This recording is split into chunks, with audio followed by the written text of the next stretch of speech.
정신의학자 톰 해리스라고 하는 사람은 세 가지 상황에 직면을 하면 변한다 그랬어요. 그러니까 첫째가 현재 상황이 너무 괴로울 때, 괴로우면 사람이 바뀌어요.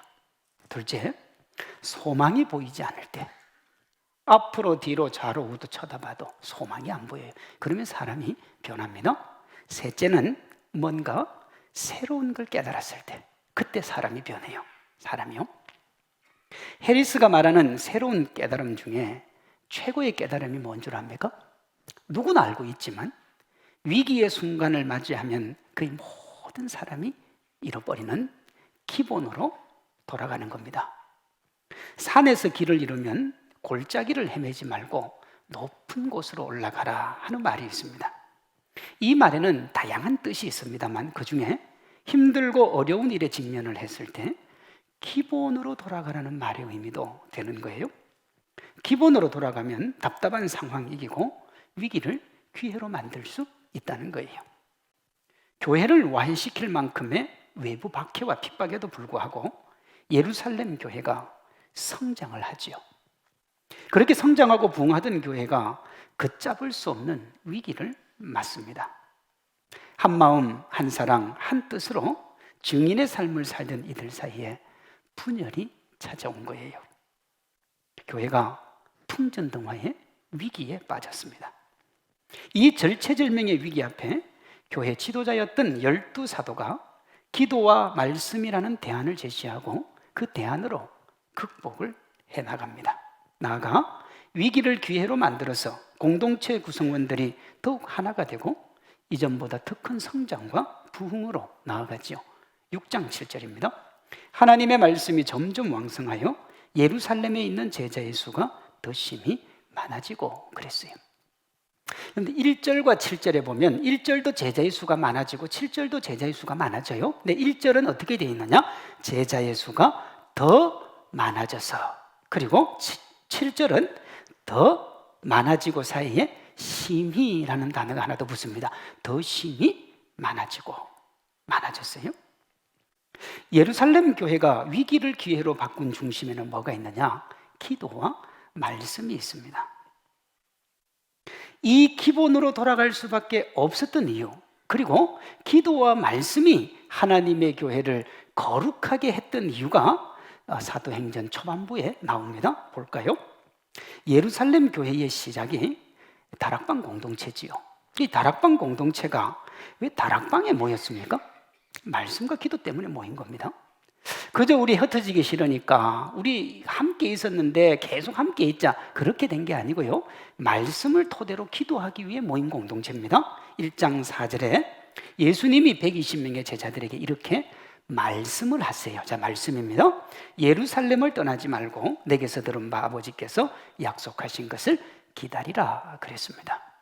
예수님이 성천하는 모습을 120명이 봤지요. 보고 난 다음에 이제 각자 생업이 있고 생터가 있으니까 돌아가야 되는데, 생업지로 주님이 너희들 함께 모여서 기다리라 하는 주님의 말씀이 있었습니다. 그리고 이 120명의 제자들이 돌아가지 않고 하나님이 약속하신 성령이 임할 때까지 뭘 하느냐? 기도를 합니다. 사도행전 1장 12절 14절이요. 그들이 요한은 다락방으로 올라가 더불어 마음을 같이하여 오로지 어디에 힘썼다고요? 기도에 힘쓰더라 그랬습니다. 이렇게 제자들이 예수님의 말씀을 분명하게 뭐 하고요? 믿었습니다. 여러분, 믿으니까 기도하지요. 만약에 예수님의 그 약속을 안 믿었으면 누가 기도하겠습니까? 믿었어요. 믿고 그 기도로 우리가 하나님을 분명하게 믿고 있다는 걸 보여줍니다. 그 믿음을 보시고, 그렇죠? 기도의 믿음을 보시고 성령님께서 임하시죠. 그리고 그 성령님이 그들을 붙들고 성령님께 붙들린 그들이 생명의 복음을 담대하게 전한 겁니다. 이 말씀과 기도, 그리고 기도의 복음 전파 선순환이 이루어지면서 교인들의 믿음이 자라고 성숙으로 나아간 거예요. 그리고 그들이 하나가 되었고요, 세상은 그들을 감당할 수 없었고 그 교회도 감당할 수가 없었습니다. 그렇게 교회가 성장을 하다가 6장 1절에 위기에 봉착을 하지요. 위기의 출발점이 어디냐? 사람입니다. 항상 사람입니다. 사람이 문제예요, 여러분. 각자의 선입관, 피해의식이 다양한 복잡한 상황과 얽혀지면서 문제를 일으킵니다. 2절에 보면 이 문제를 해결하기 위해 예루살렘 교회 지도자였던 사도들이 교인을 불러 모읍니다. 그럼 딱 불러 모았으니까 이제 사도들이 2만 명, 3만 명 되는 성도들 앞에서 왜 이런 일이 있었는지 시시비비를 가려야 되는데 그렇게 하지 않고 다른 위기의 원인을 내세웁니다. 그것이 2절, 우리가 하나님의 말씀을 제쳐놓고 접대를 일삼는 것이 마땅하지 아니하니 그랬습니다. 이 문제는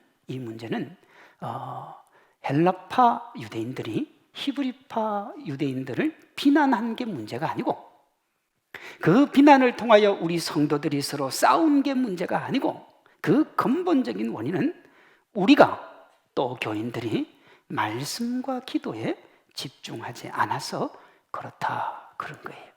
여러분, 세상에 이런 생뚱맞은 진단이 어디 있습니까? 아니, 문제의 원인이 분명하고 히브리파 유대인들이 그 분란을 일으킨 당사자가 분명함에도 불구한데 어떻게 진단을 이렇게 내립니까? 그런데 이 진단 앞에 온 교인들이 맞다고 그래요. 5절입니다. 온 무리가 이 말을 기뻐했다 그래요. 여러분 보세요. 진단도 말이 안 되고요, 받아들이는 성도도 말이 안 돼요. 공동체가 집단적으로 이성이 마비되면 말이 되지 않는 진단에 열광적으로 환호를 합니다. 그렇게 되면 그 결과가 뭐냐? 비참해집니다. 더 망가져요. 그러니 정말 사도들의 진단이 틀렸으면 이제 예루살렘 교회는 무너져야 돼요. 그런데요, 이 이후에 예루살렘 교회가 든든히 서갑니다. 7절이요. 하나님의 말씀이 점점 왕성하여 예루살렘에 있는 제자의 수가 드심이 많아지고 허다한 제사장의 무리도 이 도에 복종하니라 그랬습니다. 일반 사람들은 말할 것도 없거니와 당시 그들을 괴롭혔던 정치, 종교 지도자들까지 이제 이 교회로 들어온 거예요. 그럼 뭐예요? 이 진단이 맞다는 거예요? 틀렸다는 거예요? 맞다는 거예요. 맞다는 거예요. 여러분, 왜 주님이 이 초대 첫 번째 교회가 문제가 생겼을 때 말씀과 기도라는 진단을 내린 줄 압니까? 이게 첫 번째 교회예요? 샘플의 교회예요? 모범의 교회예요? 예수님에게 직접 교육을 받았던 12사도가 있었던 교회예요. 그러니요, 오고 가는 모든 세대가 교회 안에 문제가 일어나면 어떻게 하라는 거예요? 어떻게 하라는 거예요? 말씀과 기도로 돌아가라는 거예요. 다시요, 말씀과 기도로 돌아가라는 거예요. 지금 우리 교회가 이 말하는 것에 대해서 성도님들이 아멘 할 겁니다. 왜? 우리 교회는 아무 문제가 없어요. 아무 시끄러운 것도 없어요, 지금은요. 근데요, 문제가 있고 시끄러운 교회들에게 가서 말씀과 기도로 돌아가라 그러면 아마 목사 저를 끌어내릴걸요. 지금 말씀과 기도로 갈 게 아니잖아요. 분명히 문제를 일으킨 사람이 있고 그 피해 당사자가 있는데 저 목사는 어떻게 저런 진단을 내리냐, 그렇게 나온다니까요. 그러니까 그렇게 될까봐 우리 주님이 뭐라고 하냐, 내가 다시 올 때까지요, 주님이 다시 재림할 때까지 이 땅의 교회가 무슨 문제가 일어나든지 간에 문제가 일어나면 어디로 가라는 거예요? 말씀과 기도로 가라는 거예요. 다른 것 가지고는 해결이 안 된다는 거예요. 세상에 법정으로 가서 고소 안 돼요, 여러분. 말씀과 기도 말고는 답밖에 없어요. 그러면요, 말씀과 기도가 도대체 뭐길래 그걸 안 하면 든든히 서가던 교회가 한순간에 위기를 맞고 그거 하면 절체절명의 위기를 극복하고 그걸 기회로 만들까요? 결론부터 말하면요, 말씀은 우리 신앙에 안고 일어섬의 기준이 되는 겁니다. 그게 말씀이에요, 여러분. 말씀. 그리고 기도는 그것을 믿는 우리 믿음의 표현입니다. 물론 여기서 말하는 그 말씀은 설교 말씀이 아닙니다. 성경 말씀을 말하는 거예요. 그럼 뭐 설교 말씀은요? 설교 말씀 중에 하나님의 말씀대로 하는 게 말씀이고 거기에 자꾸 목사가 자기 생각도 붙이는 건 말이지 말씀이 아닙니다. 그러니까 말씀이라고 할 때는 성경을 이야기하는 거예요. 물론 오늘 우리가 집중할 말씀과 기도와 4절에 나와 있는 기도하는 일과 말씀 사역에 힘쓴다는 이 기도와 말씀에는 약간의 차이가 있습니다. 이 사도행전 1장에 나오는 그 말씀과 기도는 신앙의 기본에 대한 겁니다. 그리고 4절에 나오는 기도하는 일과 말씀 사역에 힘쓴 것은 말씀과 기도의 업그레이드입니다. 그게 무슨 말인가 싶으시죠? 2절에 사도들이 자각을 하죠. 우리가 말씀과 기도에 전념하지 못했다. 자각입니다. 뭐에 대한 자각이냐 그러면 사도들이요, 밀려오는 현장의 일을 하다가 예수님의 말씀을 소홀히 한 겁니다. 너무 일이 많았던 거예요. 일이 너무 많아요. 그 일이 많으면 어떻게 되느냐? 그 일을 처리하다가 말씀을 놓치게 됩니다. 제가 저희 교회 처음 왔을 때 우리 장로님 중에 한 분이 그랬어요. 목사님, 말씀과 기도에 전념할 수 있도록 우리가 좋은 사역자도 많이 데리고 오고 성도들이 해야지, 목사님이 교회 일을 너무 많이 하면 이게 말씀이 약화되고 그래서 교회가 어려워질 수 있습니다. 저는 그때 그 장로님 말씀이 얼마나 큰 위로가 되고 힘이 되고, 정말 참 저 장로님 대단하다 그랬어요. 그때 목사가요, 말씀 위에 다른 것에 자꾸 분주해지면 교회는 위기를 맞습니다. 목사님이 자꾸 교회 안 있고 밖에 나가서 정치하고 사람 만나고, 그게 나쁘다는 게 아니고, 그런데 자꾸 집중을 하면 뭘 소홀히 하기 시작하느냐 그러면 말씀을 소홀히 합니다. 말씀을 소홀히 하면 어떻게 되느냐면 말이 많아집니다. 그렇죠? 말씀을 들으면 그 말씀이 옳은가 묵상하고, 그 말씀이 옳으면 하나님 앞에 가서 이 말씀대로 되게 해달라고 기도를 하는데, 말씀을 깊이 받지 않으면 말을 많이 하기 시작해요. 그럼 말을 많이 하면 어떻게 되느냐 그러면 사람의 논리가 믿음의 논리를 능가하게 됩니다. 자꾸 말만 하는 거예요. 말이요. 자연스럽게 기도의 자리를 이성이 차지하게 됩니다. 그러면 교회가 뒤죽박죽이 되는 거예요. 그래서 교회는요, 말이 많으면 안 되고요, 말씀이 살아있어야 되는 겁니다. 세상에 안 믿는 사람들이 교회 다니는 사람 보면 뭐라 하냐, 교회 다니는 사람들 말 잘한다 그래요. 네? 말 잘해. 말씀이 살아있다 소리 들어봤습니까? 아니요, 말 잘한다 그래요. 밖에 가서 말을 하면 안 되고, 밖에 가서 뭐 해야 돼요? 그리스도인답게 살아야 되는데, 이걸 워낙에 잘하시는 거예요. 주님 앞에 해야 되는데. 그러면 어떻게 되느냐? 말씀이 말로 전락을 합니다. 말씀이요. 제가 예전에 기도 말씀 세미나 할 때 말씀과 말의 차이를 말씀드렸습니다. 말씀은 말입니다. 말씀이 떨어지는 순간 실체가 되는 게 말씀입니다. 주님 말고는 그 말씀을 할 수 있는 분이 없어요. 왜? 주님은 말씀하시는 대로 실체가 되기 때문에. 말은 뭐냐 그러면, 하고 난 다음에 그걸 실체를 만들려면 부단한 수고와 노력이 필요합니다. 근데 우리는 말씀을 할 능력이 없고 말만 할 능력이 있는데, 말은 계속 해놓고 그 말이 이루어지기 위해서 뭔가를 열심히 해야 되는데 열심히 안 하니까 말만 떠돌아다니는 거예요. 말씀은 없고요. 사도들이요, 그걸 깨달은 겁니다. 하나님의 말씀이 없으니 기도하지 않았음을 깨달은 거예요. 그래서 말씀과 기도로 돌아갑니다. 예수님이 하신 말씀을 기억하고 기도로 그 말씀에 합당한 삶을 살아갈 것을 다짐한 거예요. 그리고 자기를 되돌아보니까 오순절에 임한 성령이 기도할 때 주님이 자신들을 붙들어준 강력한 역사라는 알게 된 거예요. 그러니까 자기들이 한 거예요, 주님이 한 거예요?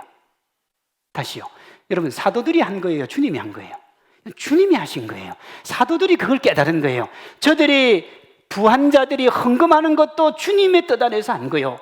저들이 말씀을 듣는 것도 주님의 뜻 안에서 한 거예요. 새로운 신자들이 수도껏이 몰려온 것도 주님이 한 거예요. 자기들이 한 건 하나도 없어요. 자기들이 할 수 있는 건 딱 두 가지예요. 하나님 앞에 기도해서 성령께 붙들리면 세상에 나가서 담대히 복음을 전하는 거예요. 그 결과가 어떻든지 상관없이 복음을 전하는 거예요. 그래서 기도를 한 겁니다. 그렇게 자신들이 해야 될 자리인 말씀과 기도의 자리로 돌아와서 하나님의 나라와 영광을 위해 살아간 겁니다. 이것이 말씀과 기도입니다. 그 말씀과 기도로 자기 정체성을 분명하게 하면 주님께서 기도하게 해서 말씀을 전하는 생명의 주인공이 회개하는 거예요. 그러니 여러분, 말씀은 어떻게 전할 수 있느냐 그러면 말씀이 생명인 줄 알아야 말씀을 전하죠. 말씀이 능력인 줄 알아야 말씀을 전합니다. 그런데 이 말씀이 생명이 되고 능력이 되는 데는 인간의 이성으로는 도대체가 이해할 수가 없는 거예요.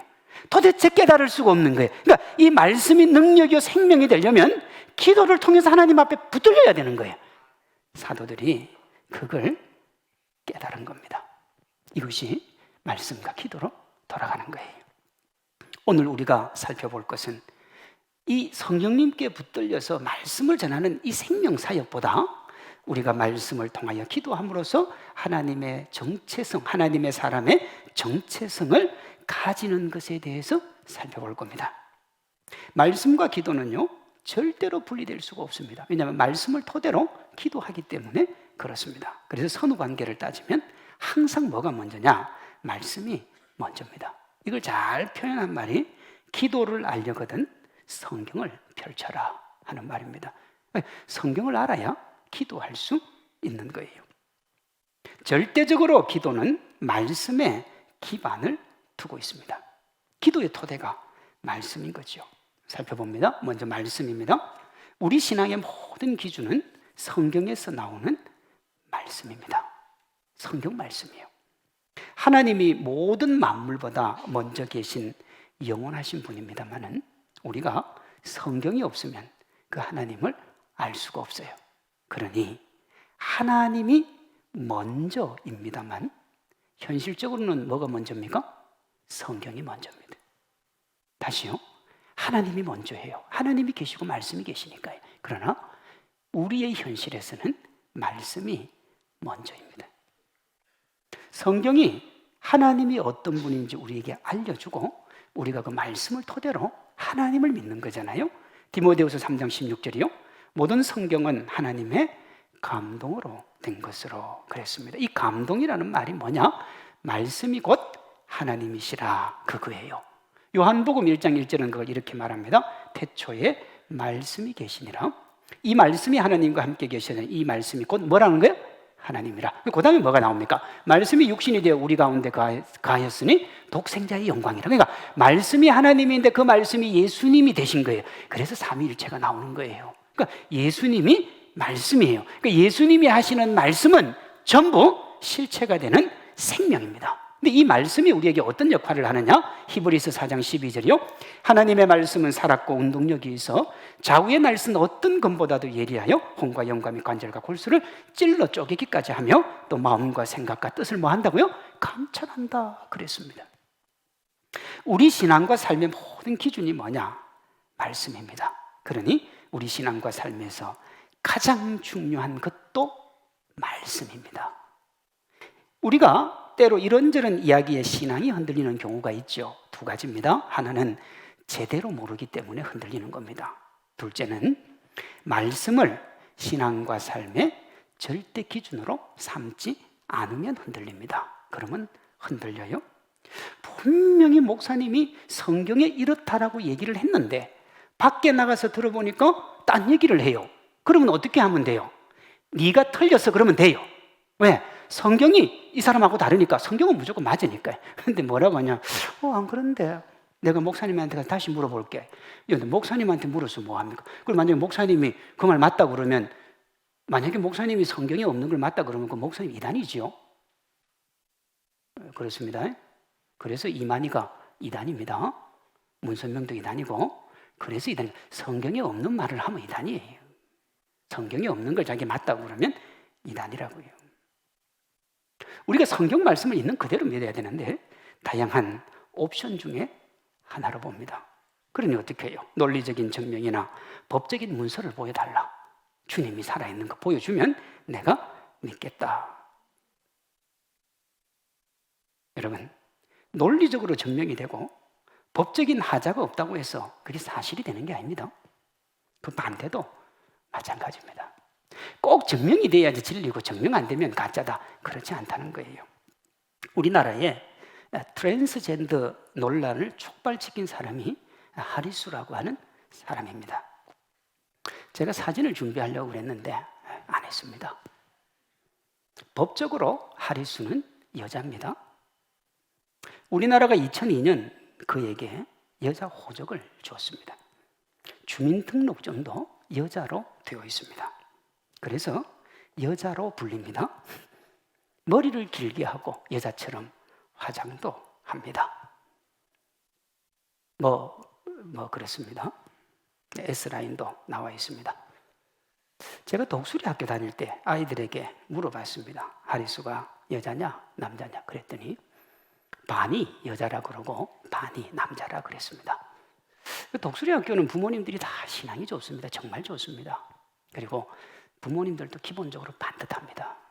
분명히 가르쳤을 텐데 반이 여자고 반이 남자라 그랬어요. 왜 그렇게 했나? 연예인으로 언론에 활동을 하고 모습도 그렇게 생겼고 사람들도 그렇게 얘기를 하거든요.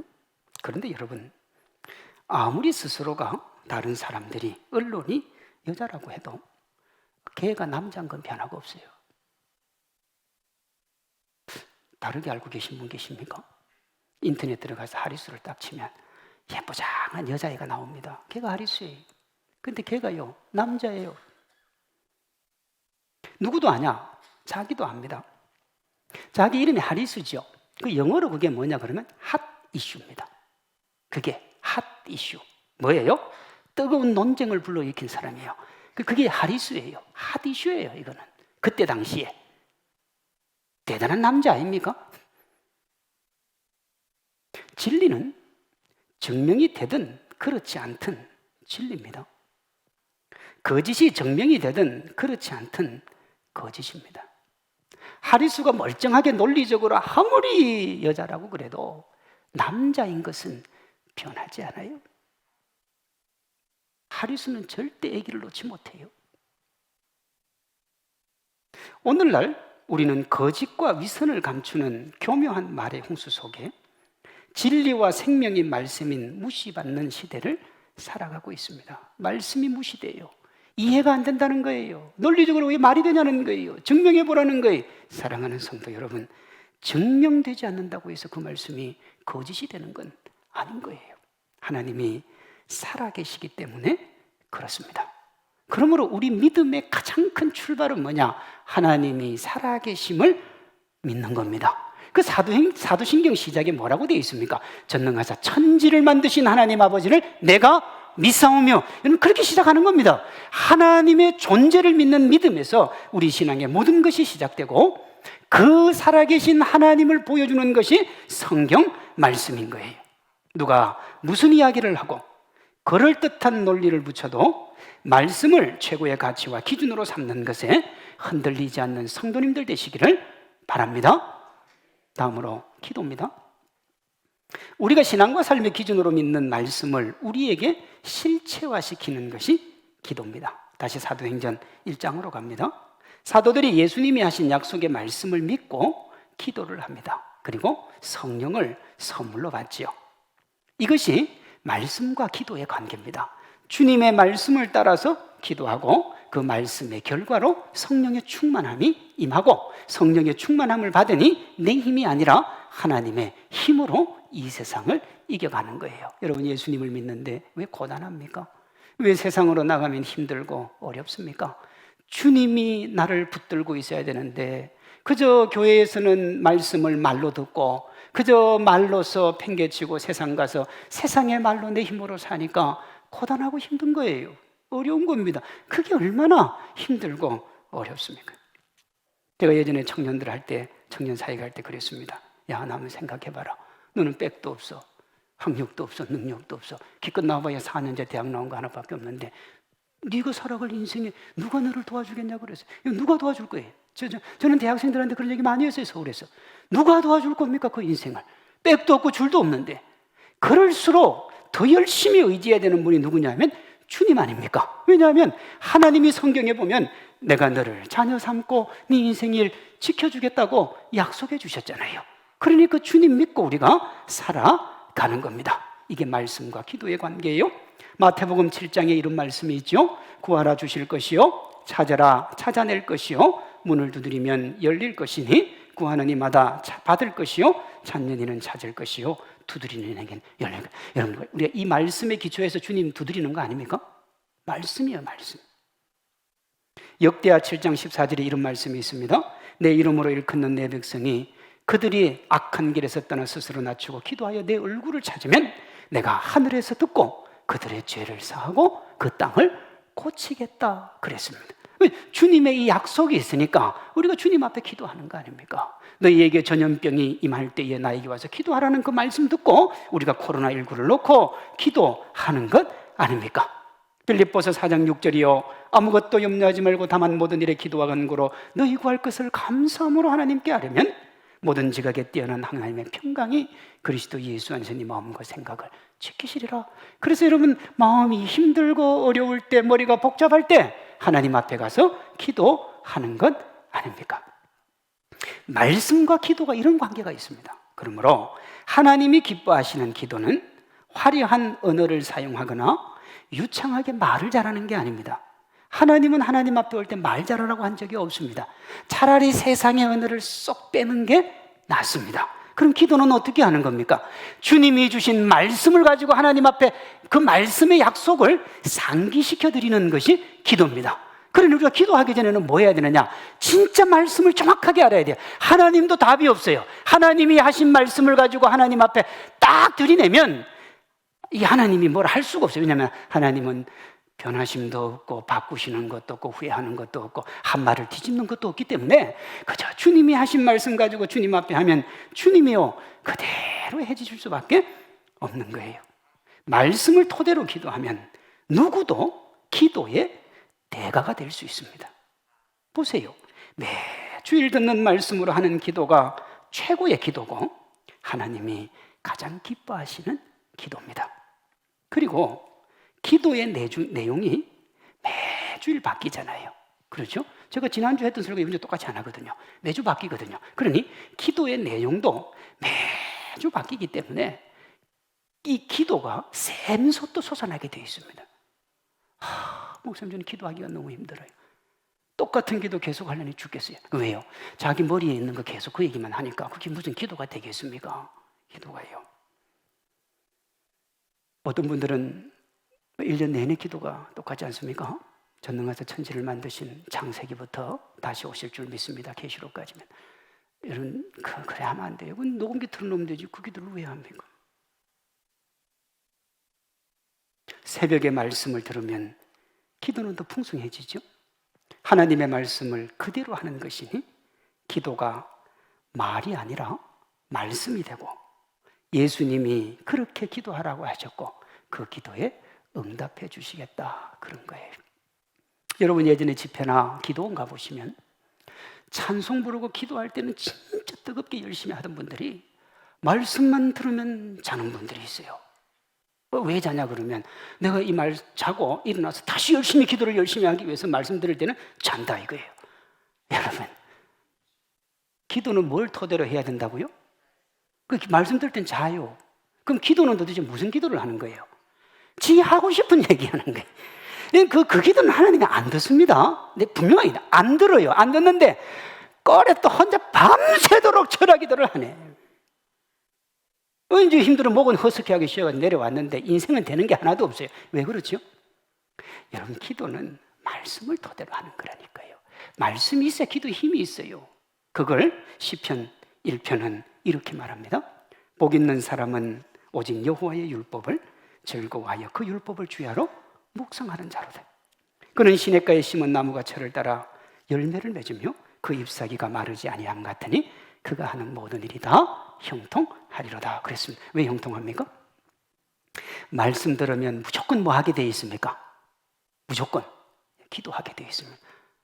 목사님 전 설교 열심히 듣고 기도가 안 되던데요. 그건 하나님의 말씀을 뭘로 들었기 때문에 그래요? 말로 들었기 때문에 그렇습니다. 말로 들은 거예요. 그저 목사가 하는 설교를 말로 들은 거예요. 그래 앉아가지고 내가 세상에서 가지고 있는 지식으로 하나님의 말씀을 말로 만들어가지고 난도질을 다 해버리는 거예요. 그러니까 그걸 뭘 어떻게 기도할 수 있겠어요? 아니에요 여러분. 말씀을 말씀으로 들으면 반드시 기도하게 되어 있습니다. 기도하면 하나님이 은혜 베풀어 주시죠. 그러니 그 잎사귀가 마르지 아니함 같이 그 인생이 형통해질 수밖에 없는 거예요. 여러분 지난 기독교 2000년의 역사 가운데 모든 신학자들 모든 목사님들이 한결같이 하는 최고의 기도가 뭔 줄 압니까? 주기도문이에요. 그거 못 넘었어요. 누구도 못 넘었어요. 만약에 어떤 목사라도 그 주기도문 아니고 다른 거 있다 그러면 그 사람 이단이. 왜 그럴 줄 압니까? 주기도문을 주님이 가르쳐 줬어요. 그 제자들이 우리가 어떻게 기도할까 그러니까 주기도문을 가르쳐 줬는데 그 주기도문은 전부 예수님의 말씀이에요. 인간의 말이 하나도 없어요. 어떤 분이 이렇게 얘기합니다. 사도신경이 좀 낫지 않습니까? 사도신경은요, 믿음의 신앙을 성경 전체를 믿음으로 고백하는 신경으로 만들어 놓은 거기 때문에 그게 주기도문을 능가할 수가 없어요. 주기도문이 최고의 기도문입니다. 우리 수요 예배나 새벽 기도 오시는 분들은 그래도 주기도문을 하는데, 우리 주일 예배 오시는 분들은 1년 365일 가도 주기도문을 안 하죠. 제가 할 수 있는 방법을 지금 찾고 있습니다. 이보다 더 좋은 기도가 없어요. 그런데 기도가 안 될 때는 뭐 하면 되느냐? 주기도문을 하시면 돼요. 1번이고 10번이고 100번이고 1000번이고 그 기도보다 좋은 기도가 없어요. 말씀과 기도가 없으면 신앙생활이 어려워요. 근데 주기도문은요, 말씀이고 기도가 된 거예요. 그것보다 더 좋은 게 어디 있겠습니까? 말씀과 기도는 수저처럼, 동전의 양면처럼 항상 함께 다닙니다. 그리고 이렇게 말씀을 토대로 기도할 때 위기를 극복하고 나아가 위기를 기회로 만들 수 있습니다. 말씀이 선포되고 사람들이 은혜를 받아서 자신의 재산을 내어놓고 하나님의 표적이 일어나서 예루살렘 교회가 이전보다 더 힘차게 부흥한 이유가 뭐냐? 말씀과 기도로 돌아갔기 때문에 그렇습니다. 마귀는 그 교회를 무너뜨리고 싶었습니다. 그래서요, 돈 맛을 알게 해줬습니다. 돈이 없어도 다른 사람들이 낸 돈으로 먹고 살 수 있다는 걸 보여줬어요, 마귀가요. 그 다음에 합당한 노동이 없어도 누릴 수 있다는 것도 보여줬어요. 동시에 열심히 일하고 수고한 열매를 드린 사람들은 야, 내가 왜 이렇게 해야 되나 하는 그런 헛됨에 대해서도 깨닫게 해줍니다. 이게 마귀가 교회를 분열과 아픔으로 몰아가는 증거입니다. 악재지요. 이 이상의 악재가 없어요. 그런데도 교회가 넘어지지 않고 더 힘있게 나아가고 교인들이 하나가 되었던 이유는 뭐냐 그러면 말씀과 기도로 돌아가기로 결단하는 지도자들이 있었고 그 지도자들의 말에 아멘으로 순종하며 함께 나아갔던 믿음의 사람들이 있었던 겁니다. 말씀이 살아 역사하는 교회, 말씀 앞에 무릎을 꿇는 성도들이 가득한 교회, 말씀을 사모하는 성도들이 있는 교회, 이런 교회가 건강한 교회입니다. 말씀을 부여잡고 기도하는 교회, 삶의 현장에서 말씀대로 살려고 하고 하나님께 그 삶을 가지고 와서 기도하는 성도들이 있는 교회, 그 교회가 건강한 교회이고 하나님이 사용하시는 사람입니다. 왜냐? 이런 분들은 자기 정체성을 분명히 해요. 말씀과 기도, 기도와 복음 전파. 이를 도식화하면 말씀을 기도로 생각하면 세상의 말에 휘둘리지 않습니다. 그렇죠? 하나님의 인도를 받습니다. 계속해서 이런 삶을 위해 기도하면 성령님께 붙들림을 받고 생명의 말씀을 담대하게 전하게 됩니다. 말씀과 기도, 그걸 통하여 크리스찬이 자기의 정체성을 분명히 하면 성령님께 붙들려 담대하게 생명의 복음을 전하는 기도와 말씀의 사람으로 업그레이드 되는 겁니다. 그러니 여러분, 우리가 하나님의 은혜와 하나님의 사랑에 붙들려 가려면 어떻게 해야 되느냐? 먼저 우리 자신을 말씀 위에 세워야 됩니다. 그리고 기도의 사람들이 되어야 하는 거예요. 건강하고 하나님이 기뻐하시는 교회는 말씀과 기도가 살아있고 기도와 말씀의 구원방주 역할에 충실한 교회입니다. 제가 방금 한 말이 참 중요한 말이에요. 말씀과 기도가 살아야 기도와 말씀의 구원방주 역할을 할 수 있습니다. 다시요.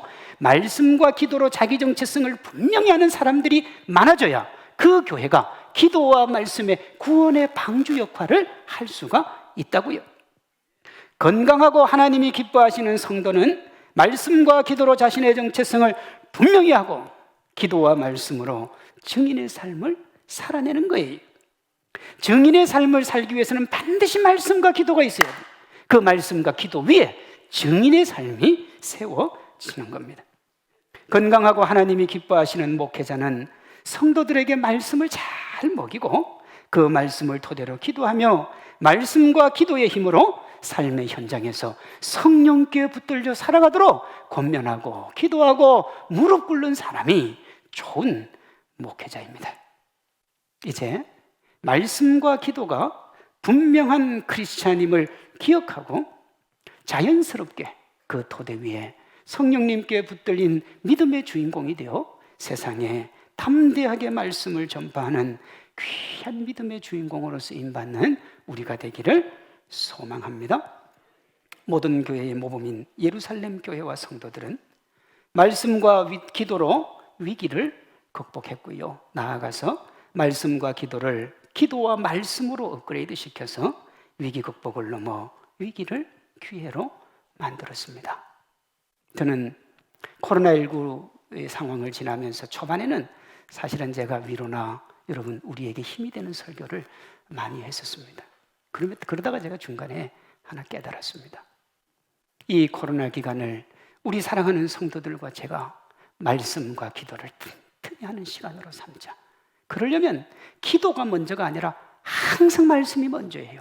그 말씀을 가지고 새벽에 와서 기도하는 성도들, 그렇게 하나님 앞에 거룩하고 아름답게 서서 하나님 자녀의 정체성을 분명히 한 다음에 하나님이 이 코로나를 걷어가고 우리를 쓰시고 사용할 그때가 되었을 때 정말 120명처럼 담대하게 하나님 앞에 나아가 성령을 간구하고요, 주의 성령이 임해서 세상에 나가서 복음을 전하는, 세상이 감당할 수 없는 교회, 세상이 감당할 수 없는 성도들이 되면 좋겠다.